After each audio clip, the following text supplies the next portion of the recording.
You want to know the backstory of a Sagittarius. The Sagittarius is usually born to parents where the mom is like the one who is the disciplinarian, has the strong values, and is very well studied and learned.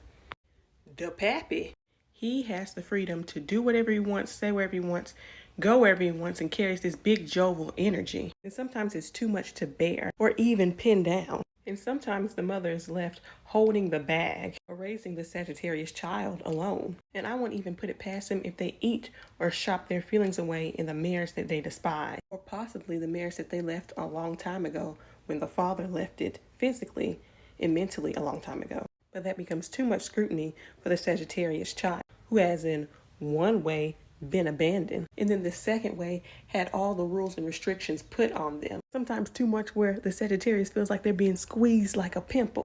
But the Sagittarius child is very observant, more than you think they are. Pick up on the values of both their mother and their father. They see they need a moral and upright foundation in which they are to stand and rule. But on the other hand, the Sagittarius wants to have that wild freedom just like their father did.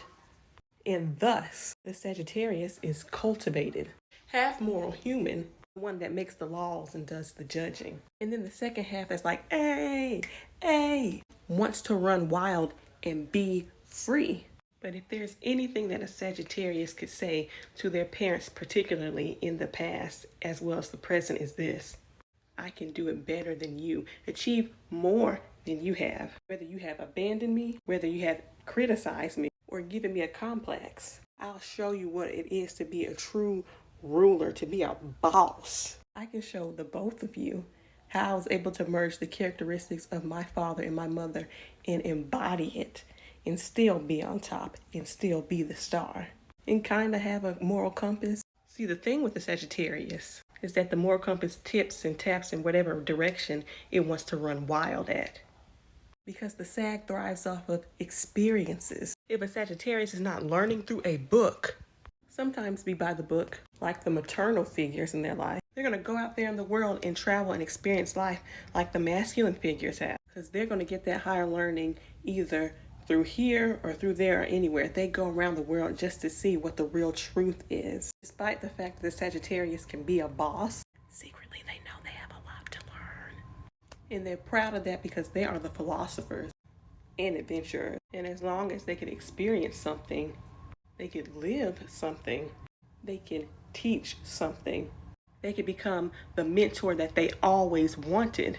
Someone who is real, someone who is raw, and someone who actually knows what the fuck they're talking about because they actually lived it. And yet they stayed intact. In the journeys that they had, in the midst of all the darkness they have experienced, they learned that they could live through life in light. The things that the authoritative figures have told them to take seriously, they can now laugh at and take with a grain of salt. The frivolous living in the abandonment that maybe their paternal figures gave them, they could tell them, I had an adventure, but I still showed up. Yeah, I've fallen and I've failed, but I'm half human and half horse, bitch. And while I am half an ass, literally, because our sign is half centaur, I am half sage. And wherever I point my fucking arrow and bow, amidst all the wondering, I'm still at the height of my goal. That is Sagittarius, the cool, relatable teacher that may drink just a little bit too much.